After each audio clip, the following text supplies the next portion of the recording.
চাবলৈ আহিছিলো যে ইয়াত মানুহবিলাকে ক্ষতিপূৰণটো চবে পালে নে নাই? ক্ষতি চাবলৈ আহিলো আৰু গোটেইখিনি আপোনালোকক ক্ষতিগ্ৰস্ত ন? আপোনালোকৰ পৰিয়ালে কেই লাখ টকা পালে? আপুনি 15 লাখ। আপোনালোকে 15 লাখে পাইছে? 15 লাখে ন? তাৰপিছত আৰু 1 টকাও দিয়া নাই? তাৰপিছত দিম নে নিদিম সেইটো কোৱা নাই ন?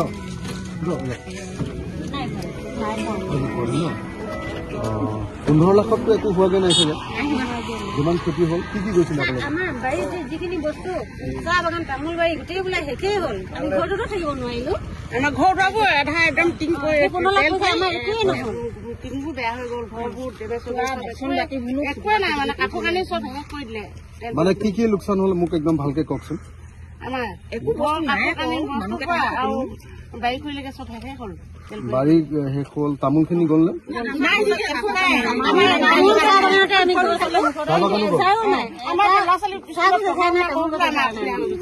চাহ গছ পুৰা শেষ পুৰা? আপোনাৰ কেই বিঘা গছ? আমাৰ 4-3 বিঘা মান গৈছে। 4-3 বিঘা। আপোনাৰ চাহ গৈছে নেকি? কিমান গছ? 3 বিঘা তামোল আছে তাত। তামোল অন্যান্য বস্তু আছে। 10-12 বিঘালৈকে আছে মানুহ। কথা মাতি আছে ঘৰ দুৱাৰ তাৰমানে বেজীটো চালো তেল মাৰিছিলে পানী একদম তেল পানী সেইটো থাকি গৈছে।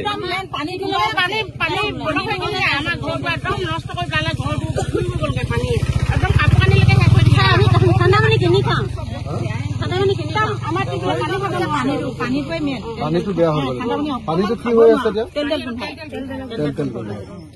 অকমান খাবই নোৱাৰো। এইটো ফিল্টাৰ নকৰিলে ইউজ কৰিব নোৱাৰে। কি বুলি কয় ইউজ কৰিব ফিল্টাৰ কৰিলে গোন্ধ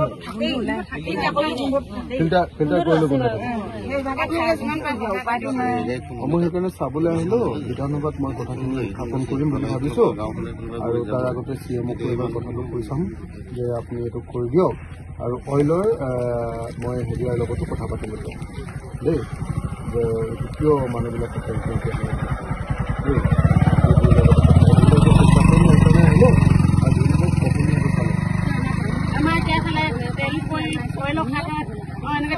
মানে এতিয়া তামোল এখন খাবলৈও নাই আৰু ন? ঠাণ্ডা পানী আমি ৰাখিব নোৱাৰো। আপোনাক আমাৰ ঘৰত গ'লে ঠাণ্ডা পানী আমি ৰাখিব নোৱাৰো।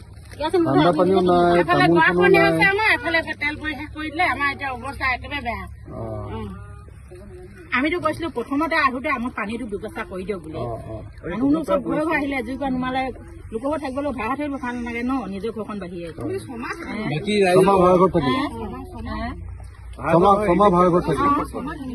ঠিক আছে ৰিলিফ কেম্পত এতিয়া তেতিয়াহ'লে মই ঠিক আছে। আপোনালোকে এইটো বহুত ডাঙৰ কথা ক'লে যে খোৱা পানীৰ ব্যৱস্থা নহ'লে ডাঙৰ প্ৰব্লেম হ'ব। এতিয়া মই সেইটো লগে এতিয়া জনাম দেই। মই এতিয়া কথা পাতিছো হ'ব বাৰু দেই। গছ গছনি বা মাটিখিনি নষ্ট হ'ল, সেইখিনিও গোটেই খেতি বাতি মোৰ জীৱ জন্তু সেইখিনি একোৱে দিয়া নাই। আৰু মোৰ দোকানখনৰ কথা ক'লো চবৰ ক্ষেত্ৰতে একেটাই অকল 25 লাখ টকা দিছে আৰু 12 ঘৰ দিলে 25 লাখ।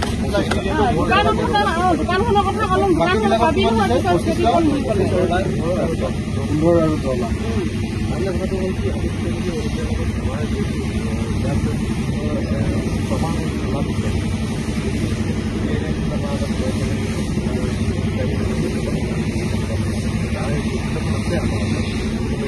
মই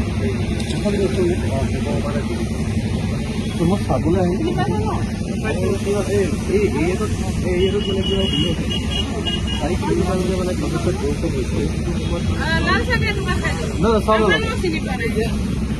আমাৰ লগৰ মোৰ লগত